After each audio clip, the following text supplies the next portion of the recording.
good evening, NOTCAST or afternoon or morning, depending upon where in the world you are and what time it is and when you're watching this, or even if you're watching this. About twice a week, I do a NOTCAST, which is not a podcast, where I talk to people who live in my phone, and then later on YouTube about something, anything, whatever it is. Today, 2nd of October, 2024, number 409, I am doing one of my random record pulls. And by random record pulls, I employ child labour, and that is somebody under the age of 15 to pull out a CD, a DVD, a book, and so on. And then for me to pull it out and go, oh my God, and try and talk about it for a bit. I was fairly busy, went out a couple of days, saw a couple of gigs, and work's been pretty full on. So when I wanted to do one of these, normally I do like an album or a film or a director or a ranking. I'm going to talk about these. So this is my prop sheet that I've got for an upcoming episode about pulps, his and hers. And what I need to do when I do one of those is I need to be totally 100% in the zone, which means I need to be pretty much kind of turning my OCD, or as I like to think of it, focus, into something which I'm talking about. And I go through phases with bands, so I listen to bands particularly for short periods of time and in concentrated bursts. Like, for example, I'm going through all of the Nirvana bootlegs and live shows. I've been listening to public service broadcasting recently because I'm going to see them next week. Listening to David Gilmour because I saw him a couple of weeks ago, and I'm going to go and see him again hopefully next week. And then what that means is when I listen to a band before I do something about one of their albums, and I kind of like hoover up everything about that period, and it helps me revitalise parts of my CD collection or my record collection, because I go, well, what is it about that period that's really interesting? What do I like about that? And then talk about that and that period and that time in my life. That probably means actually I'm undiagnosed ADHD or OCD or something. And of course people go, oh, it's all trendy to have all of these special needs. No, the needs were always there. Just because we didn't see them didn't mean they're always there. In the same way that we can't see radio waves, or Everest was always there before mankind found it was there or discovered that it was there. It was always there. These are the things that they are. So let's go deep undercover, to quote Beverly Hills Cop 2, and find out what's in here. So I'm going to go through and book. That's a book. I can feel a book. Oh, that's a 7-inch. Let's go for the 7-inch first. Aha! Electronic sound. Okay, so this is the 7-inch single that comes cover mounted with an issue of the magazine called Electronic Sound. Every month, Electronic Sound put out a magazine with basically a free with this month's issue. Used to be tapes, thanks to a podcast called Free with This Month's Issue. Now it is into 7 inches because people don't do CDs or DVDs anymore. There was a court case about cover mounts where I think they put a film on the cover of The Sun or something. Like Prince put his albums 2010 and Planet Earth shrink wrapped into the copies of the Times or whatever. Oasis used to do them when they stuck albums out. For a while, you could get cover-mounted CDs. I've got some here, actually. So The Bounty, the 1984 film with Mel Gibson, its first DVD release in the UK was a cover mount with, I think, the News of the World or the Sun or something. I'm going to go quickly up here, see if I've still got it. I think I have. Okay, let's have a think. So, yeah, East is East. That was with The Guardian. There you go. Death of a Salesman with Dustin Hoffman. Great one. That was with, let me just quickly check, The Daily Telegraph. Don't Look Now with The Observer. The Bounty, here it is, and it is with the News of the World. Today, Soaring, Soar Away, Sunday, Sun on Sun. So, yeah, first DVD release of The Bounty. Which is also the first digital release of the music from there, because the music from The Bounty, I don't think the soundtrack album has been released by that old guy, Vangelis, and one of the most annoying films of all time, What's Eating Gilbert Grape. And whilst I remember, someone asked Noel Gallagher, what's it like to tour with Liam? And it's like, well, it's like being in What's Eating Gilbert Grape, but on a tour bus. So, and having had a brother, I can confirm this is the case.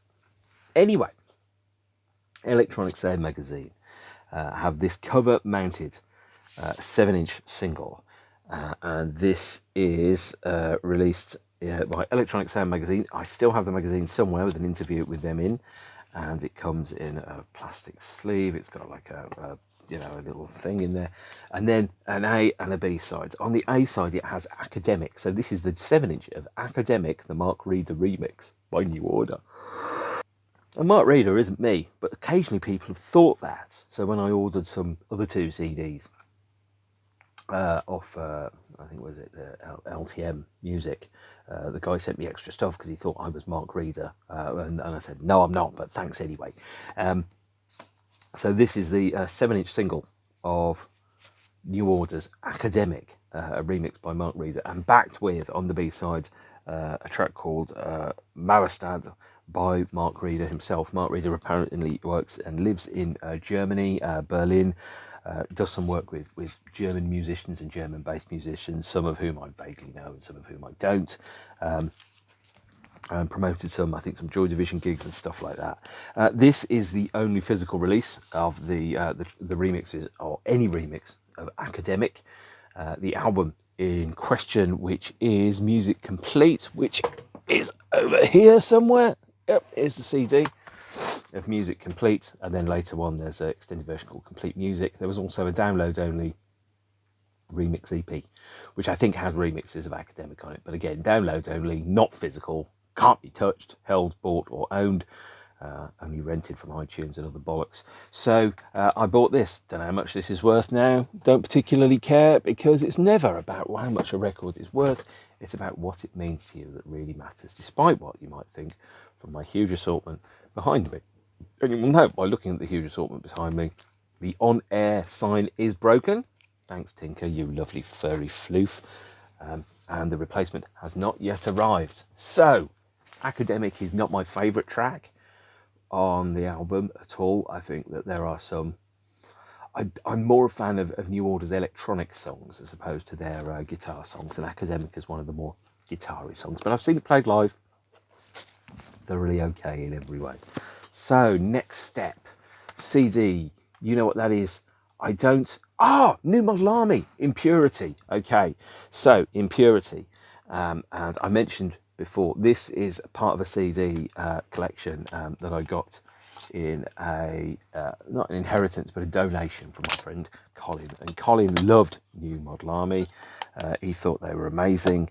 And he was lovely, tall. I think the last time I saw him was Jane's Addiction, the now sadly split Jane's Addiction, at Camden's Coco, also known as Camden Palace, doing a warm-up show on the 2011 Great Escape Artist Tour.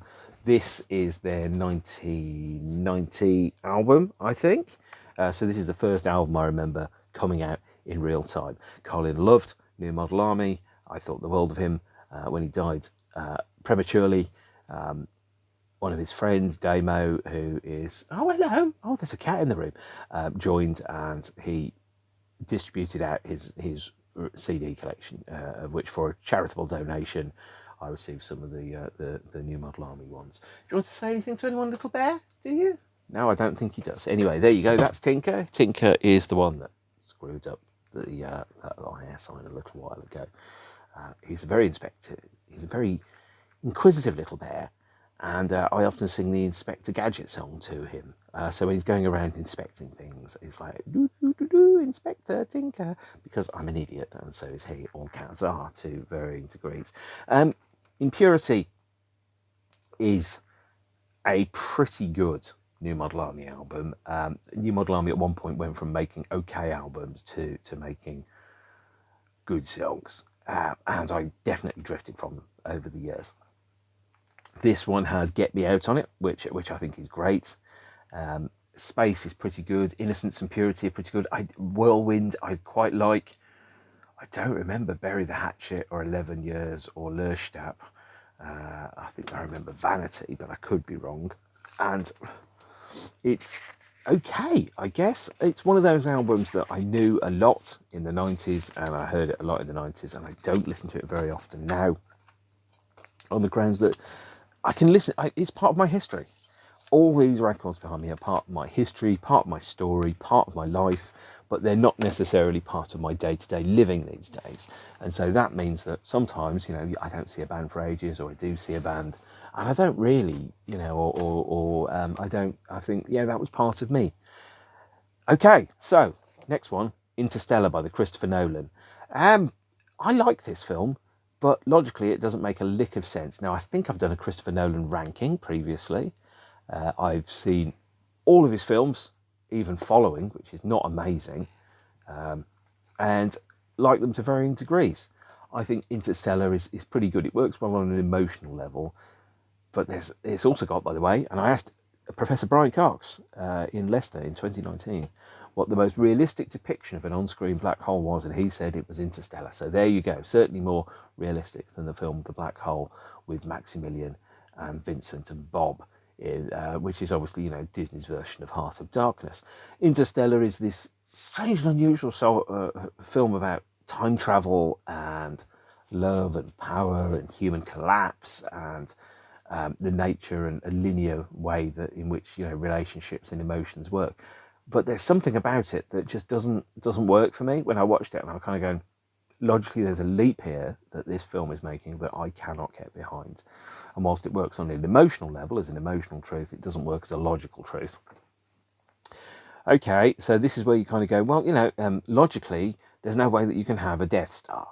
Well, that's Star Wars, okay? That's something slightly different. Logically, there's no way that you can survive going through the backside of a black hole and have your soul transferred into that of a killer robot. Sorry, if that's the end of a black hole and I've spoilt it, it's been 44 years, you need to catch up. The secret is to bang the rocks together, guys. Interstellar doesn't work for me on a logical basis. It works to me on an emotional basis. I quite like it, but it feels like it's grasping for more meaning than it deserves, which sounds bitchy, but so be it. So what else have we got in here? Right, so let's go and have a look. And now this feels suspiciously book-shaped. Oh, yes! I'm happy about this. This is The Abyss, the novelisation by Orson Scott Card. So The Abyss, only having recently emigrated from DVD onto 4K and Blu Ray, is one of my favourite James Cameron films. It's the film that he made in between Aliens and Terminator 2. So that streak that he had, actually, let's skip plurality. Terminator, Aliens, wrote Rambo 2, poor sods, made The Abyss, Terminator 2, True Lies, Titanic, and then he disappeared up Avatar's backside. He made 4 great films in a row. One of the best four film runs that anyone's had at the start of their career. This is the novelisation. I'm a huge fan of movie novelisations. I think I've mentioned those before, especially in the days when you had VHS. You couldn't remember the film. You couldn't just go onto a streaming service and go, oh, I fancy watching, The Abyss again, or anything like that. It was only when VHS sell-through started to happen, and bearing in mind before that, ABBA the movie cost £70. Now you can probably watch it on YouTube for free. Whereas in those days you'd have to pay to rent it. You could only watch it in bits. You couldn't really remember it.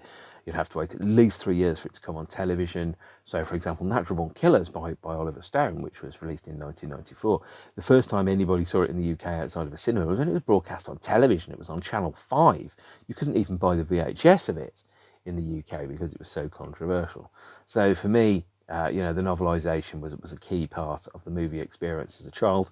I have over there about 200 movie novelisations from the 80s, such illustrious movies as Life Force, also known as The Space Vampires by Colin Wilson. I think it's Colin Wilson. And then, Last Starfighter by Alan Dean Foster. Alan Dean Foster only wrote 37 movie novelisations, by the way. It seemed to be I've got more than 37 of them. And novelisations of most of the major cult films. So The Abyss is one that I picked up relatively recently from World of Books in their 4 for £10 section. I haven't actually read this novel since 1989 or thereabouts. And of course it breaks the statutory rule of all books, which is if it has a diagram, it's going to be shit. This is one that this is the exception that proves the rule. It says it's simply not true. This is, I think, a good 300 and something pages, 360-ish, 352 pages of novelisation with an afterword by James Cameron, and also an afterword by Orson Scott Card. Orson Scott Card is the author who took the script of this. You often take first draft scripts, turn them into novels without knowing what anything looks like or what all the scenes in the film are going to be. Often, actually, reading a book is really, really essential in understanding what's actually happening in a movie, or it adds an extra layer to a movie that you can't have, because movies are defined by length sometimes. For example, David Lynch's Dune was contractually agreed to be no more than 135 minutes. It's exactly 135 minutes. And so, therefore, a lot of the connective tissue that makes sense of what's happening on the screen doesn't occur on screen. You only really have to understand it by reading the novel.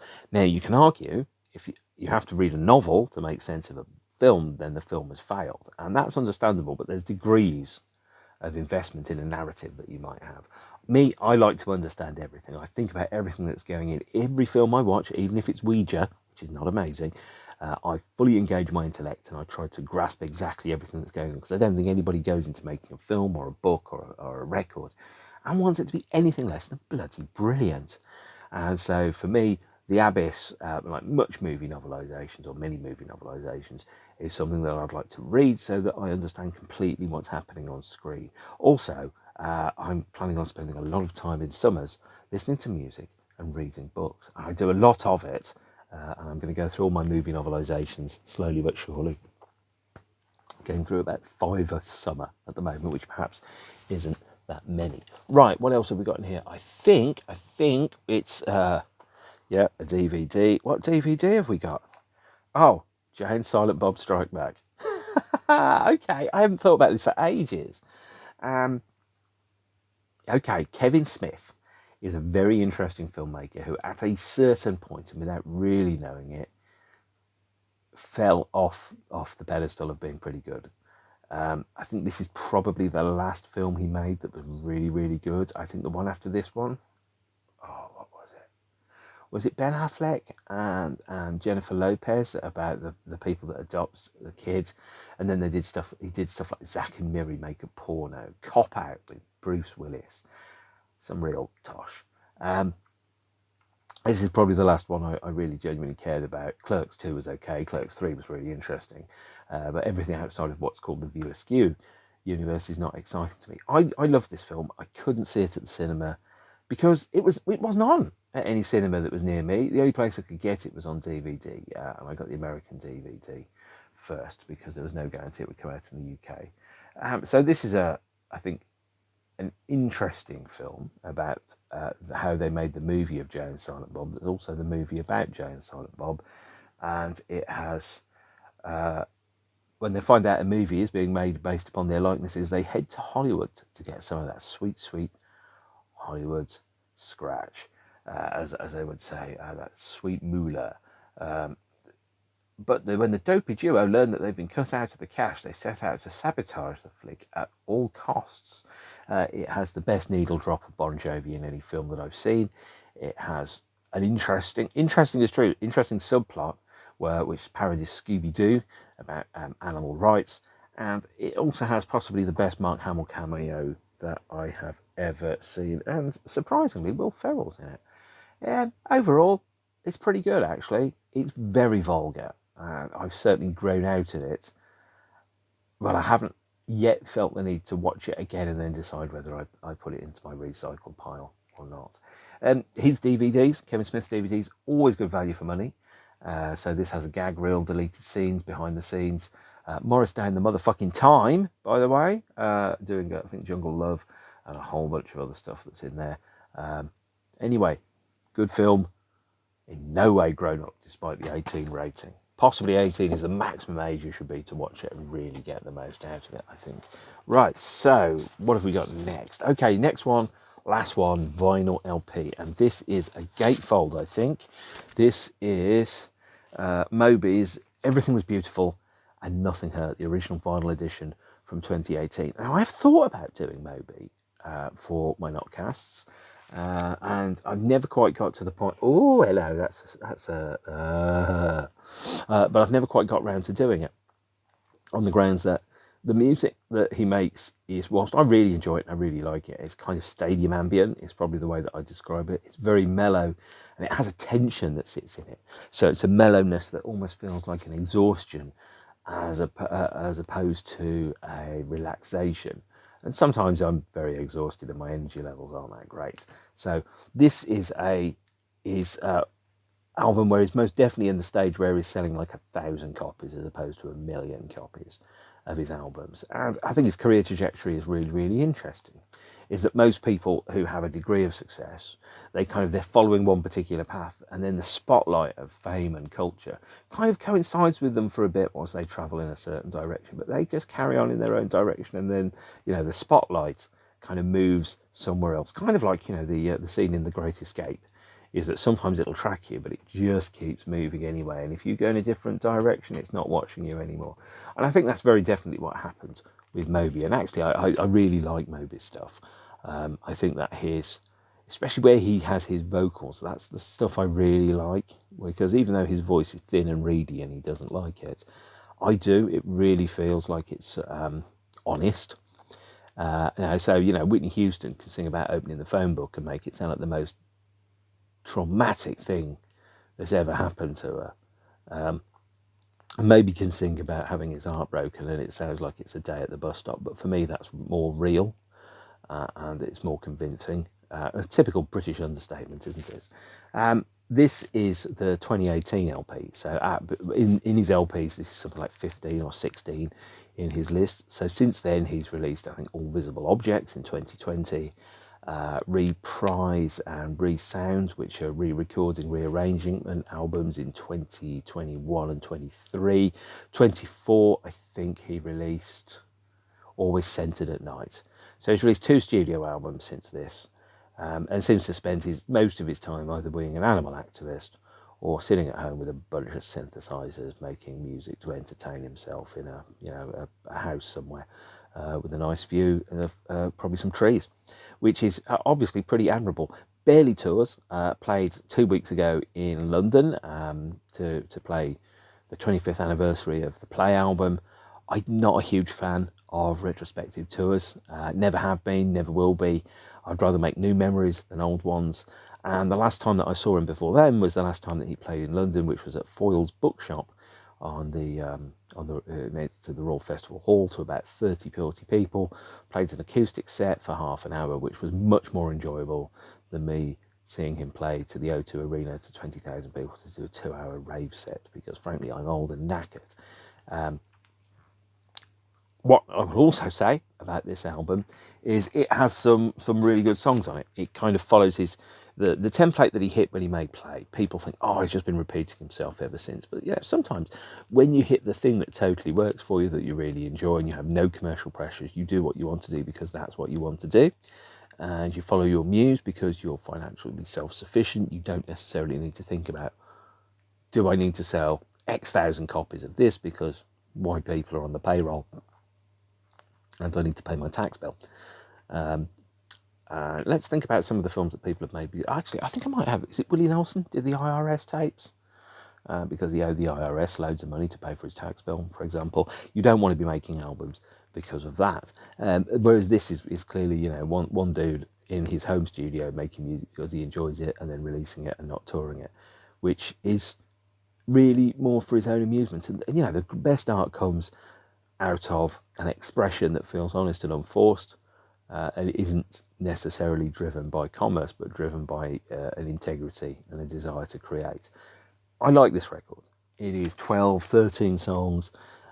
It is more kind of relaxed, almost slow blues. So you think about side 2 or the second half of albums like Hotel 18, Play, where things start to become more organic, more relaxed, more kind of the last thing you'll listen to before you go to bed. This is one of those albums, and it has a cover version of Motherless Child, also covered by Martin Gore on the Counterfeit EP, and I think Robert Johnson, that old blues classic, alongside. You'd look at some of the track titles on here and you go, okay, this one isn't fun, because you've got Mere Anarchy, The Waste of Suns, The Last of Goodbyes, The Ceremony of Good of innocence, tired and hurt, welcome to hard times, the sorrow tree, this wild darkness and a dark cloud is coming. It sounds like a great Nick Cave LP.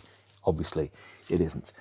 It is an album about living in the modern world and being a strange person. And with Moby having his theories about animal rights, the cover art there is obviously kind of two lambs, a baby and an adult, reading a book on what looks to be a tube in New York, which is an interesting way of presenting it.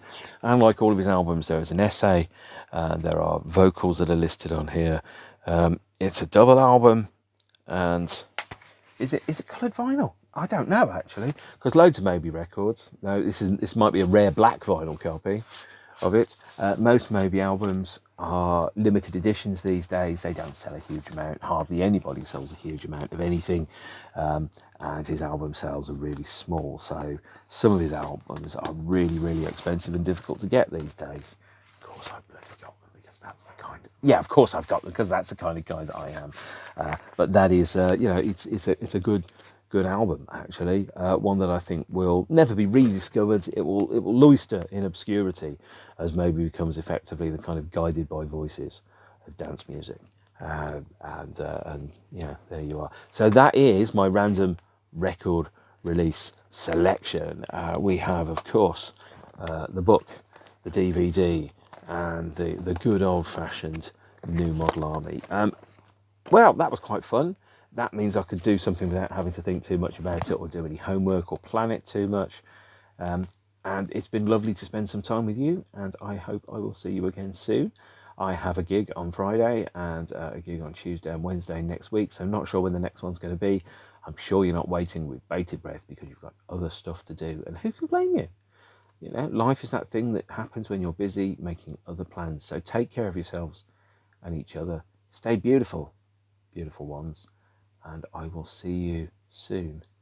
And as Jarvis said when he appeared on Top of the Pops and had written under his thing, I hate wet, wet, wet, which is good because I've got no wet, wet, wet in this episode. So, see you soon. Ciao.